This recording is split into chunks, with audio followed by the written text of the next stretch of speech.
চাঁপাইনবাবগঞ্জ শিবগঞ্জে পদ্মা নদী কেড়ে নিল শত শত ঘরবাড়ি, দ্রুত বাঁধ নির্মাণের দাবিতে মানববন্ধন।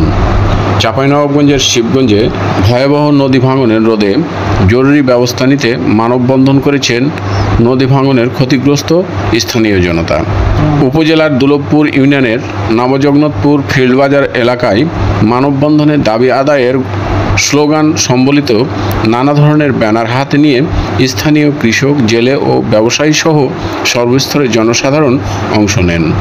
ভাঙনের তীব্রতায় উপজেলার দুলভপুর, পাকা, উজিরপুর ও মনাগসা সহ 4টি ইউনিয়নের শত শত বসতবাড়ি, প্রায় 50টি প্রাথমিক বিদ্যালয়, 5টি মাধ্যমিক বিদ্যালয়, 4টি মাদ্রাসা, 50টি মসজিদ, 5টি কবরস্থান সহ বিস্তীর্ণ এলাকার ফসলি জমি বর্তমানে নদীর গর্ভে বিলীন হওয়ার পথে উল্লেখ করে তারা অবিলম্বে স্থানীয় সমাধানে কার্যকর পদক্ষেপ গ্রহণের দাবি জানান।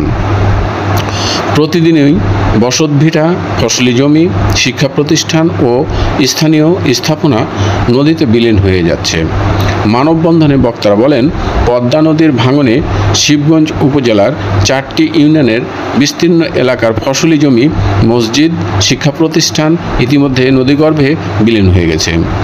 অনেকেই বাড়িঘর কয়েকবার নদীগর্ভে বিলীন হয়ে গেছে।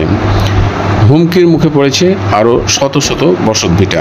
এ সময় বক্তারা আরও বলেন, ভাঙনে প্রতিরোধে পানি উন্নয়ন বোর্ড কিছু জায়গায় বালির বস্তা ফেলেছে, তবে বালির বস্তা ফেলে কোনো লাভ হয় না। স্থায়ীভাবে বাঁধ নির্মাণ না হলে নদী ভাঙন রোধ সম্ভব হবে না। এ মুহূর্তে জরুরি ভিত্তিতে নদী ভাঙন রোধে স্থানীয় বাঁধ নির্মাণের দাবি জানান তারা। এ সময় মানববন্ধনে বক্তব্য রাখেন দুলভপুর ইউনিয়নের চেয়ারম্যান গোলাম আজম, মোশাররফ হোসেন এম, মুজিবুর রহমান, আব্দুল বারী মাস্টার, আব্দুর রাজ্জাক, মাহবুব আলম, মুল Hossain master, Jalal master, Aftabuddin master. Chapainawabganj পানি উন্নয়ন বোর্ডের নির্বাহী প্রকৌশলী এস.এম. আহসান হাবিব চলতি মৌসুমে নদী ভাঙনের আবহাওয়ার আশঙ্কার কথা জানিয়ে শিবগঞ্জের 6 কিলোমিটারের দ্রুত বাঁধ নির্মাণের জন্য 751 কোটি টাকার প্রকল্প প্ল্যানিং কমিশনে পাঠানো হয়েছে। বরাদ্দ পেলে কাজ শুরুর কথাও বলেন তিনি। মানববন্ধন শেষে এলাকাবাসী শিবগঞ্জ উপজেলা নির্বাহী কর্মকর্তা মোহাম্মদ আজহার আলীর নিকট লিখিত দাবি পেশ করে দ্রুত টেকসই সমাধানের আহ্বান জানিয়েছেন, যা আপনাদেরকে বিস্তারিত ভিডিও চিত্রে দেখানো হলো।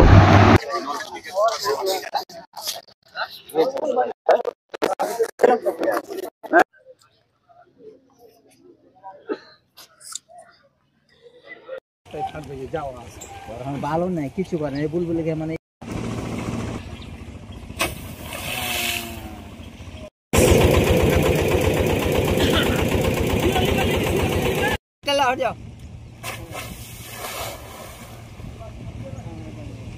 শিবগঞ্জ উপজেলা বিশেষ করে 4টি ইউনিয়ন, পাকা, উজিরপুর, দুর্লভপুর, আরও কিছু এলাকা, তার মধ্যে দুর্লভপুর 8 নম্বর ওয়ার্ড, 9 নম্বর ওয়ার্ড অত্যন্ত নদী ভাঙন এলাকা। নদী ভাঙন কবলিত আমাদের মাঝে আপনারা দেখতে পেয়েছেন, বহু লোক, হাজার হাজার বিঘা জমি সমস্ত নদীতে বিলীন হয়ে গেছে। সেহেতু আমাদের এই দুর্লভপুর ইউনিয়ন 8 নম্বর 9 নম্বর ওয়ার্ডের অন্তপক্ষে 14 থেকে 15 কিলোমিটার আনুমানিক আমরা স্থায়ী বাঁধ নির্মাণের জন্য সরকারের কাছে জোর দাবি জানাচ্ছি।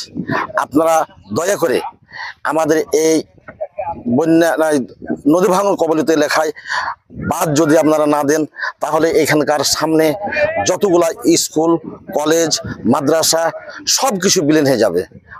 নদীগর্ভে বহুত মাদ্রাসা, স্কুল চলে গেছে, আবারও যেগুলো আছে সেগুলো চলে যাবে।